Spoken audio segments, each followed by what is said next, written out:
Olá, muito boa tarde. A fase final do Euro 2016 não será a ocasião em que mais se pensa o desporto como ambiente para transmissão de valores. Mas é um pretexto para propor essa análise, sobretudo porque faz parte de uma determinação permanente do Plano Nacional de Ética no Desporto. O seu coordenador, José Carlos Lima, é hoje convidado do programa Eclésia. Muito boa tarde, obrigado por estar neste programa. Ética no desporto, o desporto como ambiente para a transmissão de valores, são temas que passam por estes dias quando a competição é que determina, enfim, determina aquilo que vamos ver e determina também muito dos diálogos dos treinadores de bancada. Os valores aqui não entram, a ética aqui não entra. Também entra, mas é verdade isso, porque realmente hoje em dia, e neste ambiente, digamos, de Campeonato Europeu de Futebol e também dos Jogos Olímpicos, portanto é um ano recheado de acontecimentos esportivos, realmente muitas vezes impera a dimensão da competição, dos resultados, e é bom que haja esta noção e alguém que alerte também de que o desporto também tem valores para transmitir. E é curioso que a essência do desporto reside nessa dimensão valorativa. Porque se retirarmos, digamos, essa dimensão do respeito, do fair play, da amizade, da disciplina, todas essas componentes valorativas que o desporto tem, realmente o desporto perde a sua essência. Só nos focarmos realmente na competição, realmente é muito limitativo para a dimensão desportiva. Não pode ser uma competição a qualquer preço, não é? Exatamente. E daí o fair play, sem dúvida, tem de estar presente e felizmente está presente, até como marca da presença dos jogadores em campo.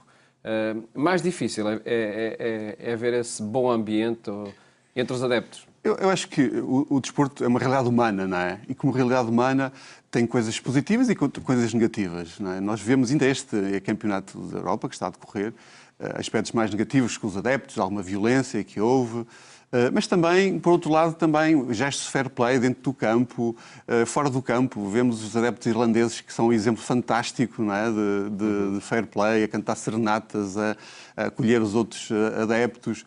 E, portanto, o desporto é realmente uma metáfora fantástica daquilo que é o homem, não é? Para o bom e para o mau. Mas depois tem uma repercussão, digamos, muito importante, que é a questão mediática, que realmente chega a todos os pontos do mundo. É uma linguagem fantástica de comunicação e também de universalização dos tais valores que eu falei há um bocadinho. Não é? E vai havendo mais espaço para essas histórias positivas no desporto? Eu acho que sim, porque cada vez mais os pais, os agentes esportivos, veem o desporto como realmente uma escola educativa. Isto é, um espaço em que a criança, o jovem, não só compete, digamos, para uma marca, para uma atividade desportiva, mas também, nessa atividade desportiva, adquire competências pessoais e sociais. Há um conjunto depois de valências, digamos assim, valorativas que o desporto dá. Como disse, a disciplina, a amizade, a socialização, digamos, todo esse conjunto de valores que o desporto é uma ferramenta fantástica para a valorização dessas dimensões. Não é? Concorda com aquela opinião de que, de facto, um gesto, por pequeno que seja, de uma estrela do futebol, tem uma repercussão enorme numa criança, num adolescente, num jovem? Sem dúvida. Educação educativa, não é? Sem dúvida. Isso é um tema interessante, não é? Que próximo, digamos, a dimensão dos modelos educativos no desporto, até que ponto, digamos assim, o herói, digamos, tem essa missão também educativa. Mas nós, os pais, os graus de educação, os líderes, os treinadores, sabem que a melhor forma de passar os valores é através do exemplo, através dos gestos concretos. Não é através de grandes cursos, através de grandes palestras, mas sim através de gestos concretos. E o exemplo é a melhor forma dessa passagem. Portanto, a forma pedagógica melhor que existe para passar valores é o exemplo, e o exemplo positivo. E, portanto, como digo, quer dizer, uma imagem vale mais, ou um gesto vale mais por 1000 palavras, e isso é verdade. Não é? E antes de irmos a este Plano Nacional de Ética no Desporto, pedir-lhe ainda a sua análise à força das imagens com violência que este Euro 2016 também já trouxe, nomeadamente mais no seu início, felizmente, pelo menos até ao momento em que gravámos esta conversa. Como analisa este consequente fenómeno do oliganismo no desporto? É preocupante, mas eu acho que aqui as entidades devem ser muito firmes a nível de, digamos, aplicar as sanções devidas, porque A nível do desporto profissional, há regulamentação muito dura e muito estreita a nível realmente da violência, da xenofobia, por exemplo. E eu penso que aí, para além da dimensão preventiva que este plano tem como objeto, há também uma dimensão muito de persuasão e isso vem realmente na aplicação dos regulamentos disciplinares que as federações têm e as entidades europeias como a UEFA, a FIFA, têm para aplicar. E, portanto, aí eu acho que há só um caminho, digamos assim. É realmente a lei ser cumprida e, digamos assim, ser dura a sua execução. As ameaças são fortes, pelo menos, não é? Pois, houve uma certa ameaça por parte da UEFA em relação realmente a algumas seleções por parte dos adeptos, porque a nível regulamentar, digamos, o comportamento dos adeptos tem repercussões depois nas sanções às seleções, às devidas seleções. E, portanto, mas aqui houve realmente alguma ameaça, mas posso também dizer que, do ponto de vista disciplinar, de sanções no jogo, etc., a UEFA não é nada contemplativa. Isso é muito claro.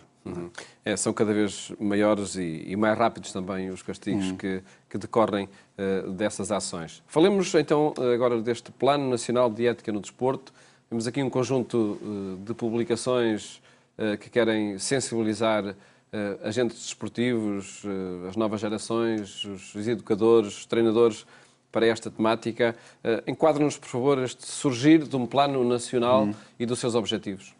Bem, é um plano governamental de iniciativa do Governo, tem 4 anos e é operacionalizado pelo Instituto Português do Desporto e Juventude.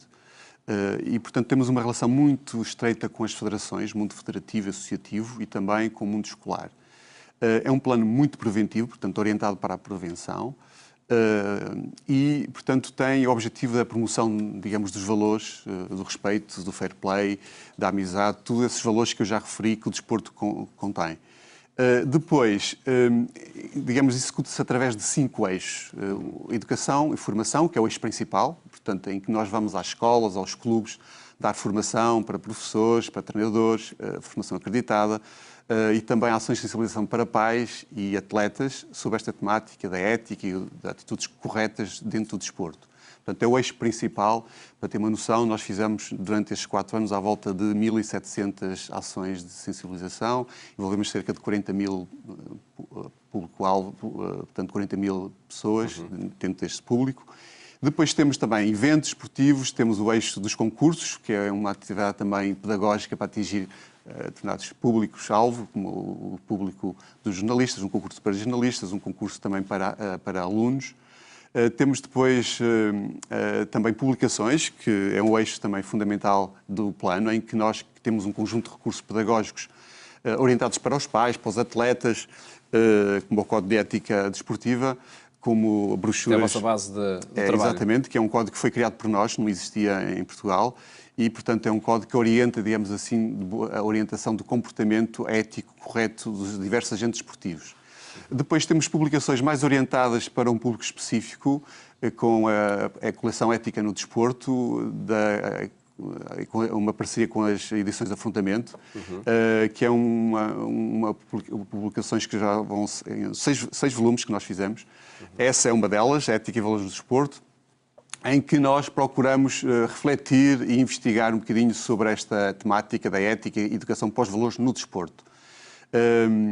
E depois temos outra como ética e transcendência no desporto, desporto e valores, etc. E temos também, por exemplo, uma brochura que lançamos há cerca de um mês para crianças, que é ética desportiva para todos, e também pessoas, digamos, deficientes com uma dificuldade intelectual. Esta aqui, a brochura, foi feita, digamos, em leitura fácil e também em braille e também em versão áudio. Mas, basicamente, nós temos muitas brochuras e recursos pedagógicos muito orientados para as crianças e para os agentes esportivos. Devido precisamente a essa dimensão preventiva e educativa que todo este Plano Nacional de Ética no Desporto quer ter. Como falava no início do programa, há aqui uma determinação em fazer com que o desporto seja muito mais do que competição e seja um construtor da cidadania. Sim, nós, na abordagem que fazemos deste tema, é óbvio que a ética é uma dimensão transversal. Portanto, há aqui vasos comunicantes entre o homem e o atleta, não é? Entre digamos, a vida social, a vida do cidadão e depois a vida desportiva. Portanto, não podemos falar digamos, uma ética separada da outra, não é? Isto é, um atleta, ou um árbitro, ou um agente esportivo, tem que realmente velar por um conjunto de valores, quer dentro do campo, quer fora do campo, não é? Nós não podemos ter, por exemplo, um árbitro que vá para dentro do campo exigir o cumprimento das regras se depois, cá fora, ele próprio não cumpre as regras. Até porque está a ser permanentemente escrutinado, não é? Exatamente, exatamente. Pública. E, portanto, a nossa visão muito clara é sempre a dimensão da ética para a cidadania e, portanto, o desporto aqui funciona como uma ferramenta para alavancar, digamos, essa dimensão de cidadania, dos valores da cidadania, não é? Há uma relação também entre a ética no desporto e a experiência crente, religiosa, nomeadamente católica? Eu penso que sim, e aliás a história do desporto marca isso mesmo. Eu recordo aqui, por exemplo, Thomas Arnold, que é um clérigo inglês do século XVIII, que foi o primeiro clérigo, digamos, a primeira pessoa, pedagogo dos colégios de Rugby de Inglaterra, que teve esta visão de utilizar o desporto como uma ferramenta para a educação para os valores. E, portanto, ele criou um plano, digamos assim, educativo, utilizando o desporto, a prática desportiva, para a dimensão valorativa. E foi o primeiro. Depois temos um conjunto, digamos assim, até de papas, desde o Pio XII, o Pio X, o Pio XII, com mesmo escritos, livros dedicados ao desporto. O Papa, digamos, Paulo VI, que refere basicamente que o desporto é uma grande metáfora do ser humano. O João Paulo II, que foi um grande desportista, não é? Desde logo, não é? Exatamente. Criou-se a Fundação para o Desporto de João Paulo II. Este Papa atual, o Papa Francisco, digamos que tem promovido o desporto como elemento para a promoção da paz, por exemplo, para a promoção, digamos, da realização humana. Portanto, acho que há aqui uma dimensão muito importante, e a Igreja reconhece-o, uma força extraordinária do desporto para a promoção, desde já, desta dimensão valorativa, mas também, acho que fundamental, para a realização do ser humano. Não é? E acho que, eu penso que a Igreja, do ponto de vista institucional, tem essa noção, e até, digamos, este Papa vai promover um grande encontro no próximo outubro no Vaticano sobre esta temática, a importância do desporto para a humanidade, e, portanto, aqui revela a importância que o desporto tem para a própria Igreja. E, portanto, há aqui uma ligação fantástica que eu acho que se deve promover. E, aliás, foi um bocadinho também esta ideia que nós fizemos um congresso com a Universidade Católica. E já lá iremos também falar sobre... Em relação a esta ligação que existe, não é? E como é que analisa, perguntava-lhe como é que analisa o surgimento de iniciativas de caráter desportivo, enfim, com mais ou menor grau de competição nas sociedades atuais? E falo em corridas, em caminhadas, enfim, um conjunto enorme de propostas que vão surgindo na sociedade. Hoje é cada vez mais a noção, digamos que o desporto funciona e é a dimensão humana, como o professor Manuel Sérgio gosta de dizer, digamos, uma dimensão humana importantíssima, funciona muito como a realização da pessoa. Isto é, a pessoa entende e vive a atividade desportiva como uma forma de se realizar e também de, digamos, trazer bons hábitos, digamos, a nível da saúde e, portanto, investe muito, algum tempo e informação a nível da atividade desportiva. E hoje há cada vez maior um leque de respostas de desporto, de modalidades desportivas que vão ao encontro dessa, digamos, avidez, digamos, por parte do ser humano. Tem a ver um bocadinho também com a questão do individualismo também, da pessoa se, digamos, cuidar de si, de ver, digamos, a sua imagem, a dimensão estética também, e que hoje o mundo contemporâneo imprime muito essa visão. E, portanto, também esta noção de que, para além dessa visão estética, corporal que o desporto tem, há também esta dimensão valorativa que nós devemos manter. E, portanto, acho que o ser humano está cada vez mais desperto para esta importância do desporto, para a dimensão física e para a saúde, portanto, procura respostas para isso mesmo, não é? E isso é uma dimensão que desafia grupos, associações, comunidades, paróquias até, pode desafiar? Pois. Aqui acho que há um grande desafio para a Igreja, porque temos vindo a verificar que vem ter connosco ao Plano Nacional de Ética do Desporto e ao IPDJ entidades muito variadas, empresas, portanto, empresas que têm muito interesse na área do desporto para vender um produto, não é? Ou que vêm, digamos, através do desporto para vender um determinado produto. Entidades, instituições, etc., com a ideia realmente de promover atividades esportivas, eventos esportivos, provocar um evento desportivo para passar uma determinada mensagem. E há cada vez mais gente a aderir, como vocês sabem, a aderir a estes eventos esportivos, passagem da ponte, corridas, maratonas, etc, etc. E não só gente federada, também gente comum. E, portanto, eu acho que, da parte da Igreja, eu acho que devia haver há aqui um nicho fantástico para ir ao encontro de nada destas pessoas que se reúnem, que estão ali, e que estão ali para realmente fazer um evento, mas que se pode passar uma determinada mensagem. Por exemplo, nós temos, a nível dos eventos esportivos, temos embaixadores que vão e que passam também mensagens positivas nesses eventos. Porque não, por exemplo, paróquias organizar eventos esportivos, corridas, sei lá, encontros com líderes, com modelos, que falamos aqui com atletas, porque são formas de passar aspectos positivos que nós estamos aqui a falar, mas também uma mensagem da Igreja, porque estes valores que nós estamos aqui a falar são valores do Evangelho, são valores da Igreja, portanto, são valores positivos que levam à realização do homem, para a paz, para a harmonia dos povos e, portanto, eu, digamos, por parte das paróquias, por parte da Igreja, do ponto de vista institucional, há aqui um alerta, um despertar para a importância desse tema, mas depois, do ponto de vista concreto, eu acho que aqui há muita coisa ainda para fazer. Por exemplo, eu lanço aqui, por exemplo, um desafio. O IPDJ tem linhas de financiamento, portanto, dinheiro para financiar atividades e projetos dentro de um programa que é Desporto para Todos, que promove a atividade esportiva. Não é? E, portanto, a Igreja, as paróquias, as entidades, associações podem concorrer a isto. Não é? E, portanto, acho que há aqui um grande trabalho por parte das paróquias e associações mais ligadas à Igreja para agarrar este tema como alavanca, digamos assim, para passar uma mensagem do Evangelho. Até porque, por tradição, foram muitas vezes, enfim, esses ambientes de paróquias ou de congregações religiosas que deram muito valor, até, enfim, também ao desporto e outras manifestações de cultura que já marcou outras gerações. Falemos especificamente agora desta iniciativa, Desporto, Ética e Transcendência. Este livro resultou de um colóquio que decorreu na Universidade Católica Portuguesa. Há aqui de novo a palavra transcendência, o que é que ela acrescenta à ética no desporto? Muito bem. Isso foi um desafio que nós lançamos à Universidade Católica para refletir o tema da transcendência no desporto. E porque, digamos, o nosso professor de ética no desporto, o professor Manuel Sérgio, aliás, tem esta definição de desporto como movimento para a transcendência. Isto é, porque o desporto possibilita que o atleta se eleve, se transcenda, supere os seus limites. Não é?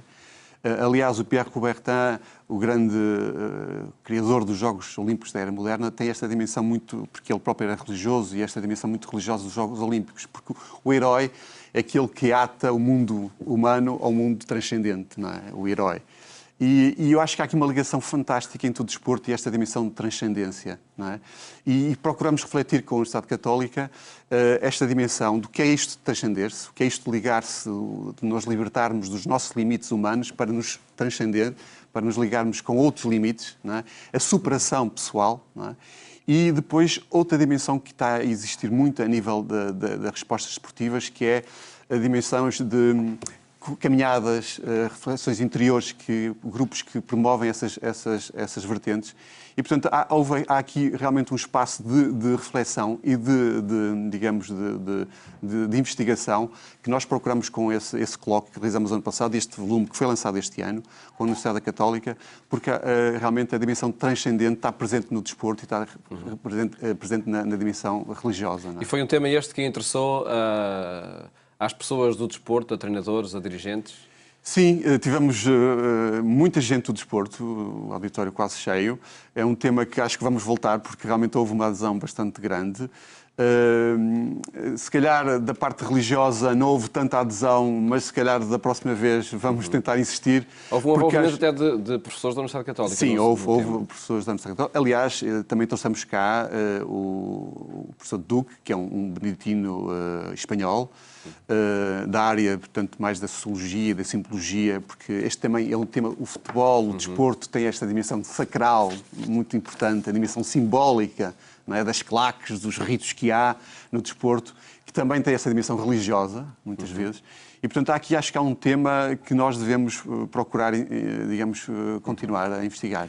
José Carlos Lima, coordenador do Plano Nacional de Ética no Desporto, perguntava-lhe, para terminar, de que forma é que todos estes temas chegam, por exemplo, a uma seleção nacional de futebol que participa numa fase final do Euro 2016, como a portuguesa? Eu penso que é óbvio que há um orgulho grande, e os atletas têm-no dito, em representar a seleção, em representar Portugal. Eu penso que esse eu acho que é o valor essencial. Depois há a dimensão competitiva, de ganhar, etc. Mas se reparar, todos eles se referem a esse aspecto. E eu queria focar esse aspecto mais do que propriamente chegar mais longe ou mais perto. Mas é a dimensão, digamos assim, simbólica de representar um povo, uma nação e um conjunto de valores que isso acarreta, não é? De um povo tolerante, de um povo que sabe competir, de um povo que respeita o adversário, de um povo que estima também a diversidade. E, portanto, eu acho que isso, a seleção acho que tem encarado isso e tem, digamos assim, vivido essa dimensão valorativa do desporto. Uma experiência que passa, por certo, também por este Euro 2016. Agradeço ter estado aqui no programa Eclésia a apresentar este Plano Nacional de Ética no Desporto. Mais logo, o programa Eclésia faz-lhe companhia na rádio, na Antena 1, pelas 22h45. Votos de boa tarde. Até amanhã, se Deus quiser.